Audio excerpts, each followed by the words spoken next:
C'est un plaisir, un honneur pour moi de prendre la parole ce soir pour partager avec les praticiens, les passionnés, les DSI qui sont en ligne ce soir sur deux thèmes. Euh, D'abord, un thème qui concerne la donnée. Mais pour être plus précis, je dirais beaucoup plus comment faire aujourd'hui, au moment où tout le monde s'embarque dans des projets d'IA ou de transformation digitale, comment se rassurer que nous avons un bon cadre de gouvernance pour la donnée. Voilà l'essentiel de mon objectif pour cette première présentation. L'idée à la base, c'est oui, l'IA, on n'en parle plus. On n'est pas là pour regarder les questions d'éthique, mais la question, c'est l'IA, forcément, va nous aider énormément. Sauf que l'IA va être exactement comme un amplificateur. L'amplificateur, ça sous-entend que si à l'entrée d'un système IA, vous injectez des données qui ne sont pas de bonne qualité, vous risquez d'avoir à la sortie des résultats qui sont de très mauvaise qualité.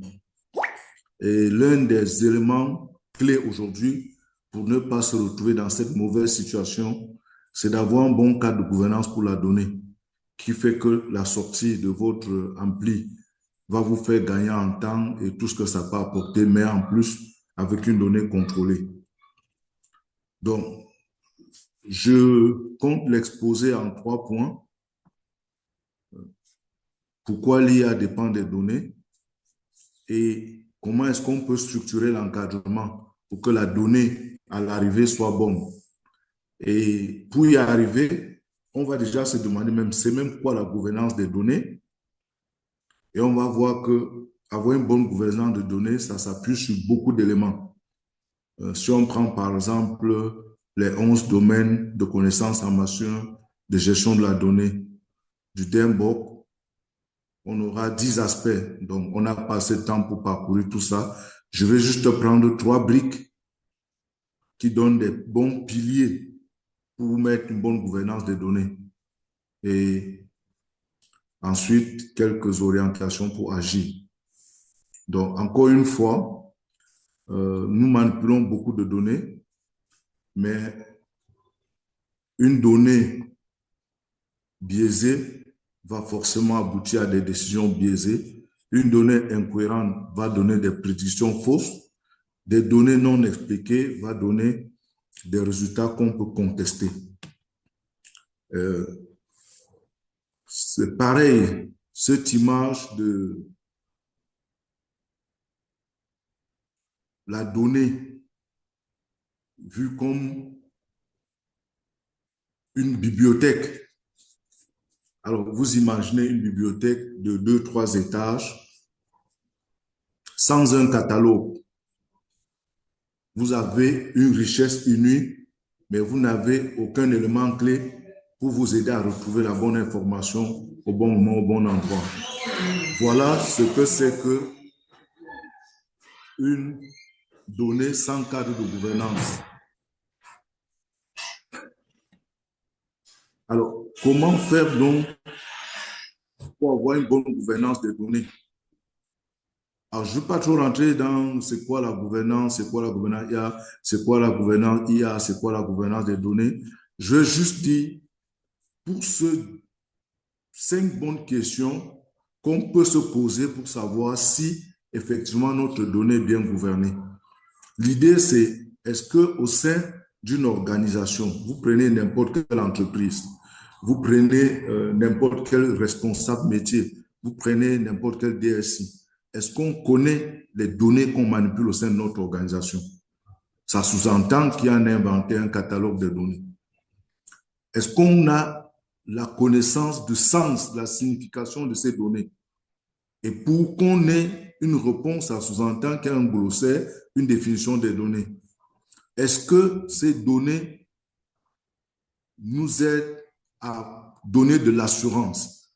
Est-ce qu'on a confiance en nos données?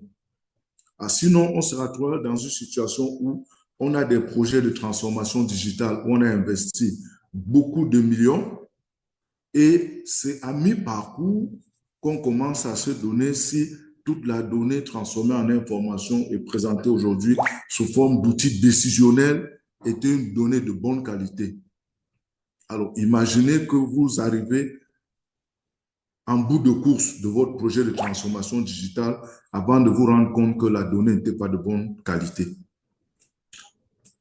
Au sujet de la même donnée, il est question de se poser la question qui décide, qui est le owner, qui est le propriétaire, qui est le garant de la donnée. Ensuite, vous savez, derrière la donnée, il y a toujours des questions de sécurité, d'éthique et de conformité. Voilà les quelques questions qu'on peut se poser aujourd'hui pour voir si on a un cadre pour la donnée ou pas. Alors, qu'est-ce que la gouvernance va donc être pour la donnée? L'image que j'utilise ici, c'est de dire que la gouvernance de la donnée est ce socle qui est comme le système d'exploitation de l'IA. Parce que quand vous prenez une machine sans système d'exploitation, elle ne sert à rien. De même, sans gouvernance, l'IA est risquée. Parce que quand on a une bonne gouvernance, ça sous-entend qu'on a un OS qui permet de donner le sens à la donnée à travers l'encadrement de la métadonnée, qui permet de donner de l'assurance, de la fiabilité à travers tous les éléments qui apportent la qualité à la donnée, à travers la protection, tous les éléments liés à la sécurité et à travers la confiance, tous les éléments liés à la conformité. Alors, ce schéma montre un peu la gouvernance IT classique telle que présentée par des produits comme COBIT ou ISO 38500.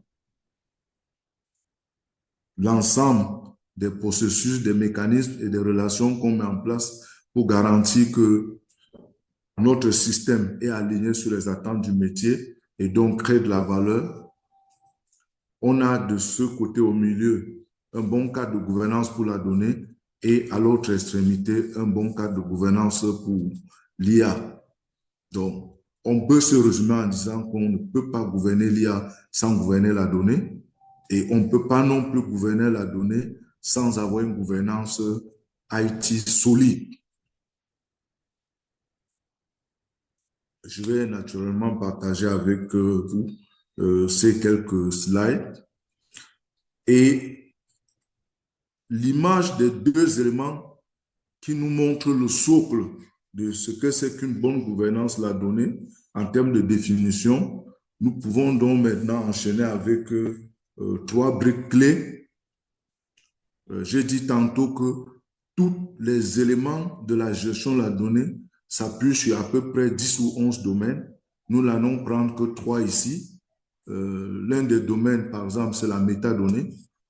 Comment faire pour être sûr que on a donné un sens à notre donnée et ça sous-entend que chaque DSI soit capable de dire est-ce que j'ai un glossaire métier, est-ce que j'ai un catalogue pour mes données, tout ce qui est flux, cycle de vie de gestion de la donnée, depuis l'origine, la transformation, tous les éléments de traçabilité en ce qui concerne la gestion de la donnée. Qu'est-ce qu'on a comme architecture de gestion de la donnée? Voilà les quelques questions qu'on peut se poser en ce qui concerne la métadonnée. C'est essentiellement se rassurer que on a donné un sens à la donnée. Et l'image qui devrait nous rester par rapport à la métadonnée, c'est l'image d'une bibliothèque sans catalogue. Si vous entrez dans une bibliothèque sans catalogue, vous aurez les meilleurs livres du monde, vous n'allez jamais pouvoir vous retrouver. Donc, si vous avez des données dans votre organisation sans métadonnées, alors sachez que vous êtes un peu comme une très grande bibliothèque très fournie sans catalogue. L'autre problème, c'est le deuxième point, c'est en ce qui concerne la qualité. Alors, l'image se dit, il faut de l'hygiène avant l'intelligence.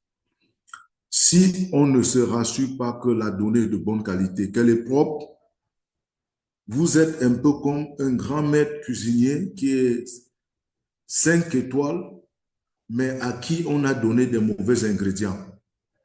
Il a beau composer le meilleur repas, il y a de fortes chances que certains convives ou certains invités soient intoxiqués à la fin.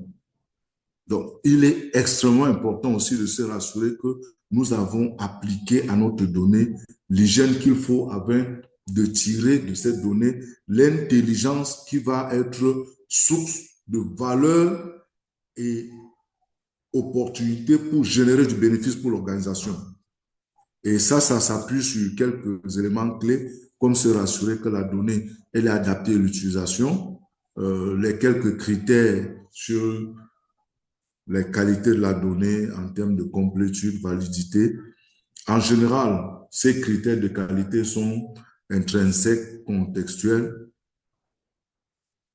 et liés aux éléments clés de la sécurité classique que nous connaissons, intégrité, confidentialité, disponibilité. Alors, aujourd'hui, il faut regarder toutes les règles qu'on se pose sur la gestion de la donnée, les questions de profilage et la méthode d'annotation continue. Parce que, au final, si on n'a pas une bonne qualité des données, vous aurez un peu ce phénomène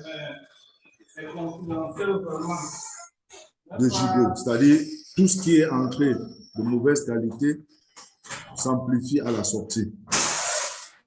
L'un des troisièmes points que je voulais prendre avec vous, c'est la big data. Alors, la big data, aujourd'hui, c'est un peu l'image que je peux prendre, c'est toutes vos données. C'est un peu comme l'image des grands décharges de poubelles que nous avons dans nos villes.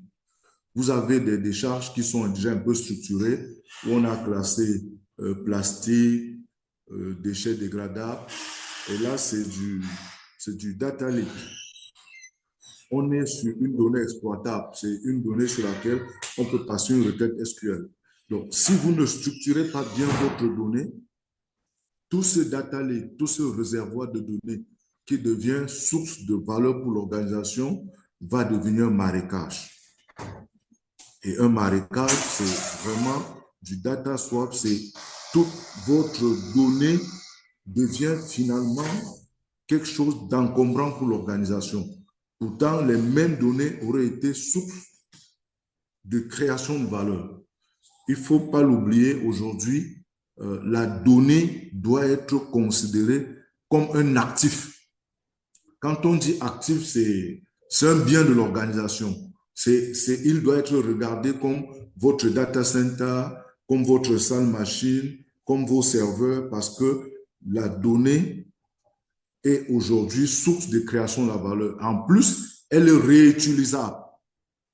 Mais à seule condition, c'est d'apporter un cadre de gouvernance approprié qui permet que l'utilisation de la donnée et surtout à travers l'IA produise des résultats utiles pour l'organisation. Donc, voilà, après avoir parcouru ces quelques questions qu'on peut se poser pour savoir si on a un bon gouvernant de la donnée, et puis ces 3 des 11 briques clés qui sont des points fondamentaux qu'il faut avoir en place pour être sûr qu'on a une bonne gouvernance de la donnée. Je vais juste partager avec vous ce slide qui a été fait dans un autre cadre pour dire qu'est-ce qu'on fait, qu'est-ce qu'on se donne comme feuille de route. Je propose par exemple que, par curiosité, que chacun regarde un peu parmi ces 3 briques, que ce soit la métadonnée, que ce soit la qualité ou la big data, qu'il se demande un peu pour chacune des données quels sont les concepts et les termes appropriés. Et ça va commencer à enrichir votre vocabulaire autour de la donnée. Ensuite, se demander quelles sont quelques règles de la data quality Qu'est-ce que je peux faire pour être sûr que ma donnée est de bonne qualité? Ce serait ce que j'appellerais un mini-projet dans un mois. Et enfin, surtout, pour les DSI, n'oubliez pas, vous avez le Certified Data Management Professional, qui est une très bonne certification qui vous donne l'ensemble des connaissances en matière de gestion de données. Pour ceux qui ont fait le PM, la gestion de projet, le CDMP est à la gestion de la donnée, c'est que le PMBOK est à la gestion de projet. Donc, voilà ce que j'ai voulu partager avec vous. Et moi-même, je suis Michel Assongou. Je n'ai pas beaucoup insisté sur ma présentation au début. Après plus de 25 années de passion autour de la gouvernance, la gestion de services, j'ai décidé de fonder l'entreprise Minus Service qui aujourd'hui se spécialise au-delà des bonnes pratiques sur lesquelles on a une expertise avérée, telles que ITIL, COBIC, le DAMA, le CISA, le PMBOK, toutes ces bonnes pratiques de gouvernance de l'IA. Au-delà de ça, aujourd'hui, on essaie d'accompagner les organisations pour qu'ils mettent sur pied un bon cadre de gouvernance pour les données et un bon cadre de gouvernance pour le IA. Voilà rapidement présenter ces premiers thèmes sur lesquels j'ai voulu juste faire un peu de sensibilisation sur la gouvernance de données. Pour me résumer en 3 points, c'est la gouvernance des données aujourd'hui, c'est un peu comme mettre sur pied un bon système d'exploitation pour la gestion des données et de notre IA. Si on ne met pas ce bon cadre en place, on ne pourra pas exploiter tout le potentiel de la donnée. Et pour y arriver, on peut se poser 5 bonnes questions. Et l'implémentation peut passer par 11 points, parmi lesquels 3 ont été évoqués ce soir. Merci beaucoup pour votre attention.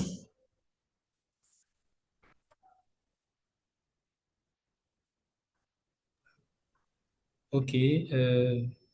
Merci Michel pour cette première présentation.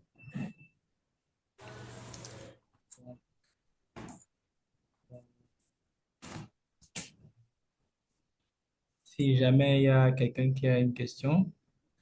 Oui, oui.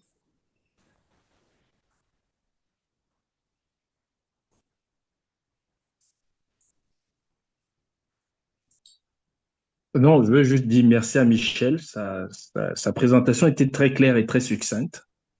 Ça donne matière à réflexion pour nous. Par exemple, moi qui suis dans un domaine où je travaille sur les données médicales. Donc, je pense que je vais me rapprocher de lui. Merci, Michel. Merci. Merci. OK. Si quelqu'un d'autre a une autre préoccupation, nous allons procéder. Nous allons, comme nous sommes un peu en retard, sinon nous allons passer au prochain thème. C'est vrai que moi j'avais juste une question. C'était, est-ce que la gouvernance des données a un lien avec l'ISO 27001? ISO 27001. Oui. ISO 27001, c'est toutes les orientations pour mettre sur pied un bon système de management de la sécurité.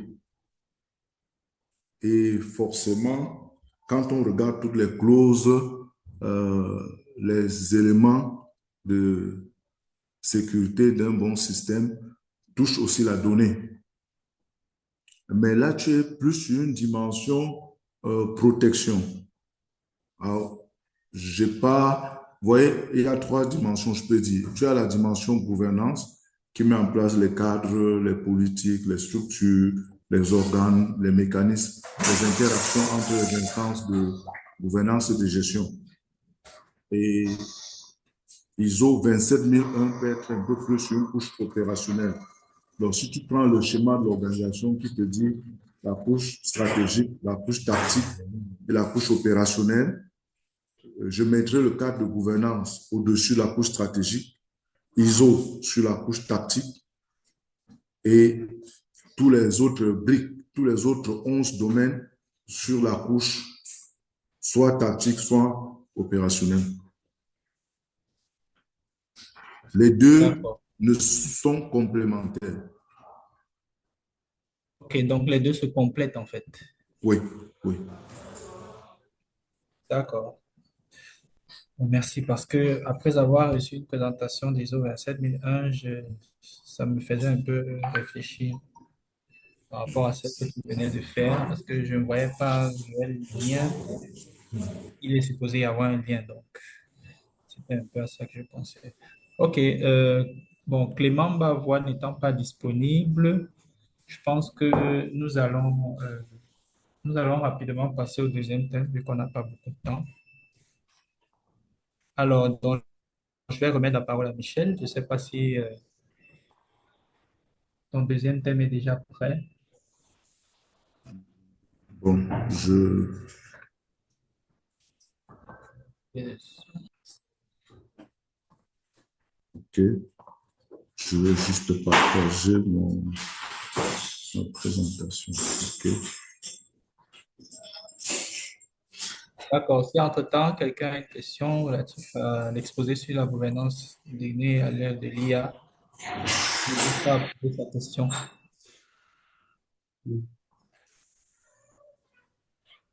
D'accord. Ok, Michel, c'est à toi. D'accord, ben rebonsoir tout le monde. On a parlé un peu de données, de gouvernance. Et là, maintenant, on va parler de ITIL. C'est un sujet d'actualité et moi, je suis un passionné de la gestion de services. D'ailleurs, c'est ce que j'ai pratiqué avec beaucoup de passion depuis que j'ai passé ma première certification ITIL en 2011. Donc, je suis resté attaché à ITIL. J'ai fait tous les cursus ITIL jusqu'à ITIL Master et la version 5 vient de sortir. Et beaucoup de gens se posent des questions, mais on était d'abord à ITIL V3. On avait une approche sur le cycle de vie. On faisait la stratégie, la conception, la transition, l'exploitation et la mention continue. Après, on s'est dit, ouais, non, ça fait trop de silos. Il faut qu'on mette les choses ensemble, que ça marche en bonne harmonie. Et ITIL s'est dit, pour que la gestion de service fonctionne bien, il faut que ça marche comme un système. On est passé à ITIL V4, on a mis un système en place avec une chaîne de valeur des activités qui étaient des éléments clés qui formaient le socle à partir duquel on pouvait construire des flux de valeur pour mettre des nouveaux produits ou services à la disposition de l'organisation. Et puis, depuis depuis le 12 février 2026, la version 5 de ITIL Foundation est déjà disponible. Ah bon, pour ceux qui sont intéressés par l'examen, je précise tout de suite, l'examen en français n'est pas encore disponible. Donc, en anglais, oui. Mais ITIL 5 est sorti.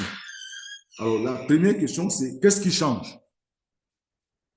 Je n'ai pas voulu revenir sur des concepts qui ont été un peu clarifiés au début, qui sont essentiellement liés au fait que on est parti des SI vers les technologies numériques.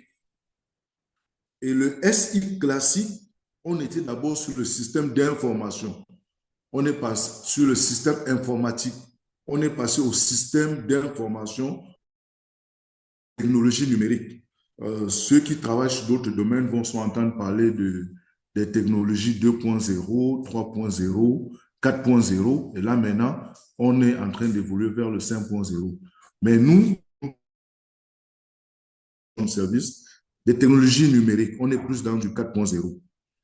Qu'est-ce qui a fait qu'on évolue? D'abord, cette évolution des technologies. et l'arrivée de l'intelligence artificielle. Avant, mettre en place un nouveau service, c'était traverser les activités clés de la chaîne de la valeur. Maintenant que l'IA peut nous aider à aller vite, donc restructurer toutes ces activités clés. Et aujourd'hui, on a le produit et on a le PSLM, qui est le Product Services Circle Management, qui vient remplacer notre chaîne de valeur de services qu'on avait dans ITIL. Voilà le premier élément nouveau qui arrive. On a l'intégration de l'IA. Le deuxième élément, c'est cet aspect centré sur l'expérience client. Tout le monde veut aujourd'hui arriver à comprendre les attentes les plus proches du client qui est satisfait, quel que soit le secteur, quel que soit le domaine. Ça a apporté le troisième pilier qui a soutenu le changement. L'autre aspect, c'est la durabilité. Il faut la retenir ici, il faut la voir ici au sens ESG. Vous voyez, dans beaucoup d'organisations, on parle de RSE, tout ce qui est responsabilité sociétale, ou ESG, les éléments d'environnement, de la société, de la gouvernance, pour lesquels les organisations sont obligées de faire des rapports pour montrer qu'ils sont des entreprises vertes. Il faut bien que la DSI contribue aussi à apporter des éléments dans le rapport ESG de l'organisation. Donc, voilà un peu, en gros, les 5 grands nouveaux que nous avons avec l'arrivée de ITIL 5. On peut ajouter aussi 6, effectivement, les aspects liés à la gouvernance. Alors, il faut bien voir, ITIL reste une bonne pratique de gestion. On a la bonne pratique de gouvernance qui est COBIT. Les deux ne se contredisent pas, ils sont complémentaires. Après, on fera peut-être d'autres sessions où on entrera en détail sur l'interaction et la relation entre les éléments de la gouvernance de COBIT et les éléments de la gouvernance qui sont repris au niveau de la gestion. Donc, voilà à peu près les 6 grands piliers en termes de nouveautés dans la version 5 de ITIL. Alors, je vais parcourir rapidement quelques slides avec vous pour qu'on regarde un peu qu'est-ce qu'on a mis dans chacun de ces éléments. Au niveau de la PSLM, vous voyez que sur ce schéma, j'ai mis à côté les activités clés, la chaîne de valeur qui était l'élément central, le modèle opérationnel qu'il fallait traverser pour avoir un produit, un service qui va apporter de la valeur. À côté, j'ai mis le nouveau élément central du système qui maintenant a, au lieu des 6 activités, les 8 activités, et la relation est directe avec l'arrivée de l'IA. Si vous prenez chacune des activités, que ce soit delivery, support, discours, design, acquire, build, transition and operate, c'est pas très loin des 6 activités qu'on avait. On est pratiquement sur la même structure, sauf que chacune de ces activités aujourd'hui contribue à avoir un produit digital ou un service qui vient faciliter les résultats de l'entreprise et apporte une valeur mesurable, durable, humaine, en intégrant tout ce que l'IA nous aide. En quoi est-ce que l'IA nous aide à aller vite sur toutes ces activités de la chaîne de valeur? Alors, en ce qui concerne l'utilisation de l'IA, aujourd'hui, l'IA ITIL 5 propose un modèle clair et opérationnel pour intégrer l'IA dans les pratiques ITIL. Vous voyez, c'est un modèle en 6 étapes qui décrit effectivement 6 grandes activités qui après peuvent interagir avec tous les acteurs de la chaîne de la valeur. Donc, on a tout ce que les éléments de l'IA vont nous apporter pour faciliter tout ce qui est génération automatique, tout ce qui est nettoyage et amélioration. Encore une fois, on voit là qu'on a tout ce qui est nettoyage et amélioration, y compris des données. Et l'IA peut encore aider. Tout ce qui est clarification, tout ce qui est analyse avancée, tout ce qui est communication. Imaginez tous les éléments de communication pour un système, pour un centre de service, des chatbots, des agents virtuels, tout ce qui est coordination en termes de workflow, d'escalade. Donc, voilà les 6 éléments clés qui sont un peu comme les 6 piliers de l'IA qu'on va pouvoir appliquer à la gestion des services pour accélérer l'obtention des résultats. Donc, encore une fois, la gouvernance des données, je passe parce qu'on a déjà fait allusion. L'expérience client. Jusqu'à maintenant, IT4 s'est contenté de dire nous apportons de la valeur. Et on apporte la valeur en facilitant les résultats que le client va obtenir. Mais sans chercher à avoir une valeur mesurable, quantifiable, vraiment appréciée par l'utilisateur. Et ça, c'est l'un des points clés qui va arriver aujourd'hui. Ceux qui ont fait des modules intermédiaires de ITIL avant, ils voyaient qu'on avait tout ce qui était le Customer Journey, tout ce qui est Customer Experience, User Experience, c'est-à-dire du début de la préparation d'un service jusqu'à la livraison de service, on se rassurait que chaque fois que le client ou l'utilisateur était en interaction avec nos produits ou nos composants du service, il repartait satisfait. Mais on n'avait pas introduit des éléments de mesure. Aujourd'hui, la version 5 de ITIL, soucieux de l'expérience utilisateur, va donc apporter des outils concrets. N'oubliez pas qu'on est en même temps sur les technologies numériques qui avancent, sur l'IA qui avance, l'expérience client. Donc, voilà quelques outils qui vont arriver avec ITIL 5 pour essayer de démontrer qu'on a effectivement une bonne expérience client. Okay. C'est des recommandations d'utilisateurs, comment on peut mesurer la facilité d'usage perçue par le client, comment on peut intégrer les aspects liés à l'analyse émotionnelle, par exemple, des tickets.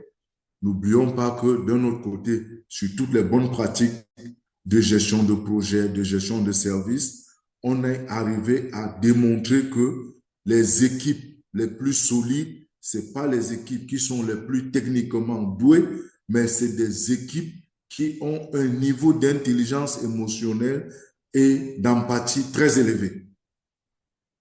Et on voit donc ici que l'arrivée de ces outils qui sont du soft skills dans des domaines comme la gestion de projet ou dans les domaines du développement personnel, c'est clair qu'un DSI aura besoin demain, dans un centre de service, d'un technicien qui n'est pas le plus fort, mais qui sait parler à ses clients, qui sait se mettre à la place du client, qui sait comprendre l'organisation, qui sait d'abord lui-même identifier, maîtriser ses propres émotions avant d'interagir avec l'utilisateur qui a ses propres émotions.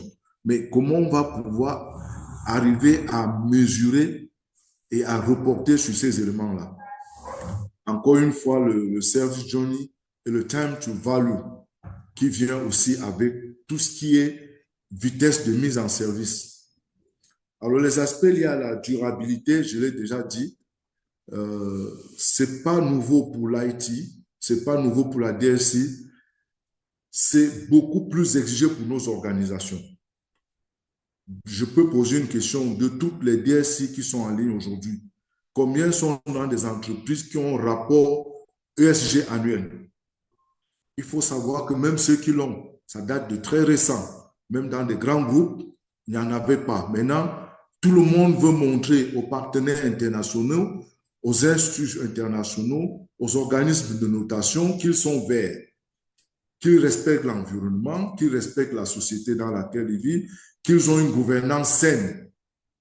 L'entreprise ne peut pas vouloir reporter au niveau conseil d'administration ses qualités ESG et ne pas montrer en quoi est-ce que l'investissement qui atteint l'ordre du milliard pour les SI n'a pas contribué aussi à ces éléments de ESG.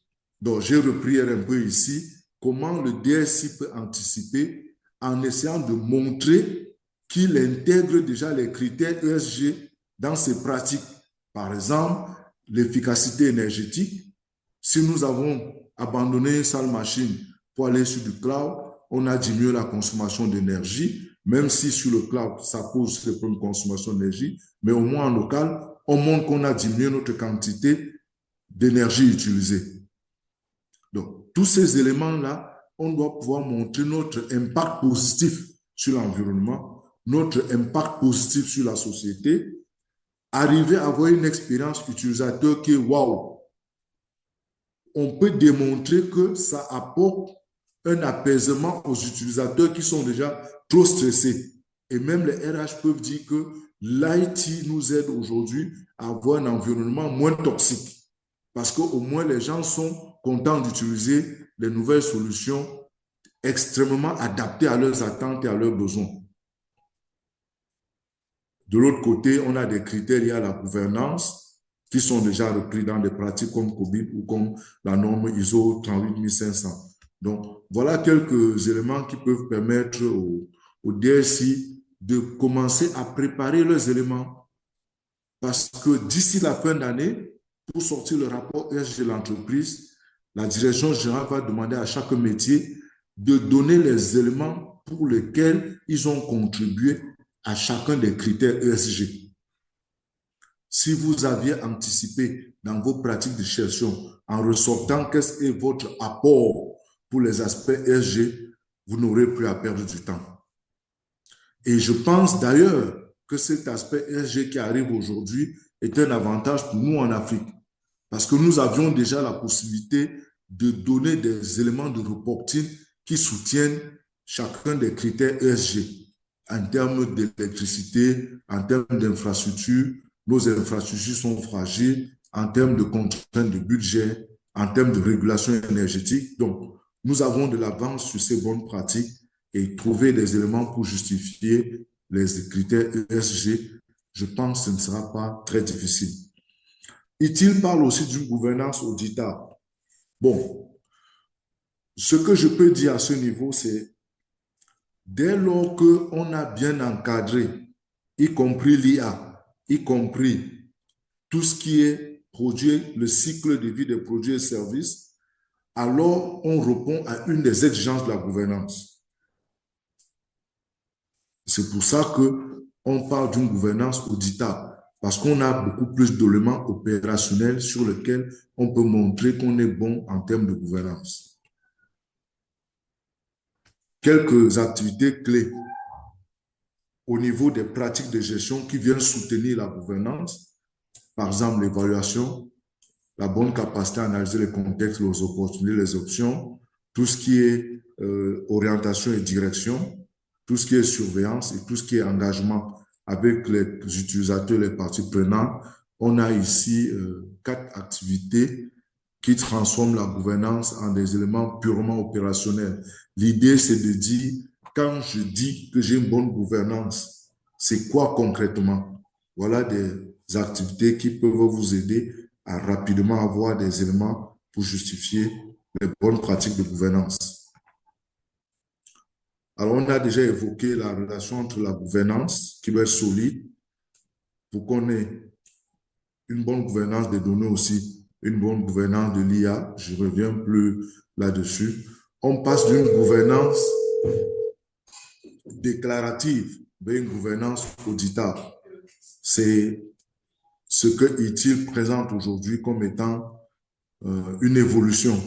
Je ne vais pas beaucoup revenir sur tous les éléments de gouvernance déclarative, sur la gouvernance classique.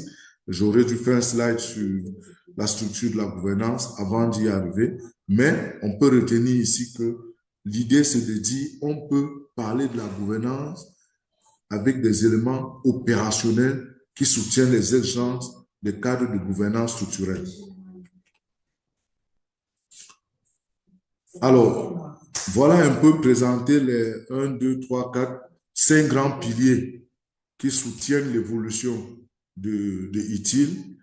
On peut se résumer en disant, c'est pas une grosse transformation. On n'est pas au passage de ITIL V3 vers ITIL V4, où on est complètement passé du cycle de vie vers un système. Nous restons dans un système, mais les activités clés de la chaîne de valeur sont réajustées. Donc, ce que on est capable de faire pour vous accompagner rapidement, c'est des diagnostics de maturité sur vos pratiques de gestion alignés sur ITIL V5. Naturellement, notre accompagnement en termes de formation, en termes de mise en place des pratiques utiles, en termes de pilotage des services critiques.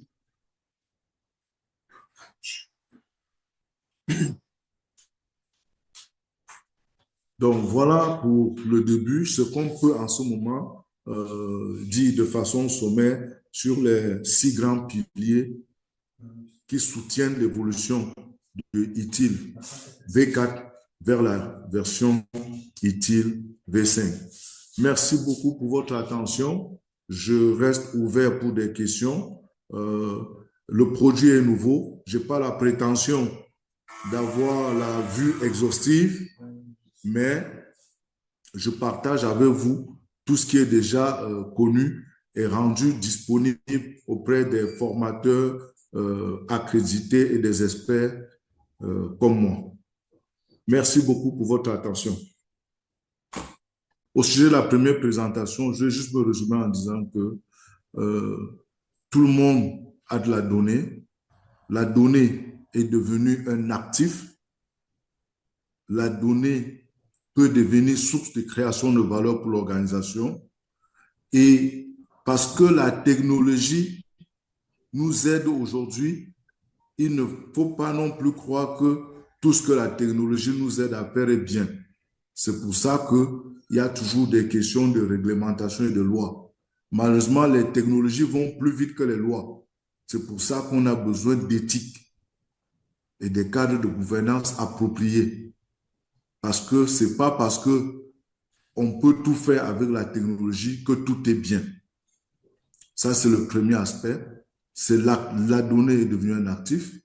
La donnée, il faut tenir compte de son aspect éthique et surtout, il faut mettre sur pied un bon cadre de gouvernance pour que la donnée soit de bonne qualité.